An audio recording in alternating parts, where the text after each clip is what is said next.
Þættirnir Latabæ reyndust vinsælasta barnaefnið í bandarísku sjónvarpi fyrstu vikuna sem þeir voru sýndir.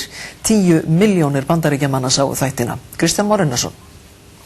Þessa dagana verið að framleiða síðustu 18 þættina af þeim 40 sem búið að semja við bandarísku sjónvarpsstöðina Nickelodeon. Þar í aðalhlutverki sjálfur íþróttaálfurinn Magnús Geving, höfundur Latabæjar og prímus mótor verkefnisins. Hann eðlilega kampakátur með viðtökurnar vestanhafs á stærsta sjónvarpsmarkaði heimsins. Viðtökurnar, þær eru hvað fram á björtustu vonum? Já, það bara fyrsta sætið. Við vorum að stefna 10 eftir sætin, við vorum að stefna þau og þetta bara fyrsta sætið. Latabæ er vinsælasta sjónvarpsefni fyrir börn í Bandaríkjunum í dag.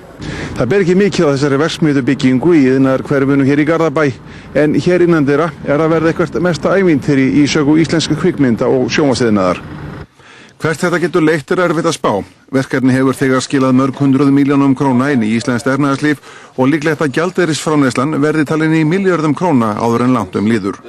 Latabæ gæti orðið, og þetta er bara 10 dagar búnir, en gæti orðið eitt þekktasta koncept, barnakoncept sem í heiminum innan 5 ára.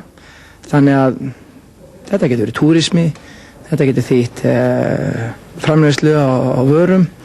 Þetta getur þýtt að við þurfum að gera í þessu stúdíói fleiri þætti og bíómynd innan 3 ára, Paramount Pictures hafa óskað eftir því.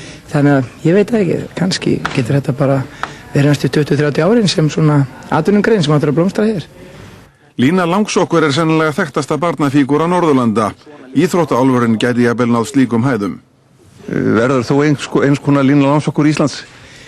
Já, ætli það ekki. Það stann fyrir fletturnar, það var bara skeggið.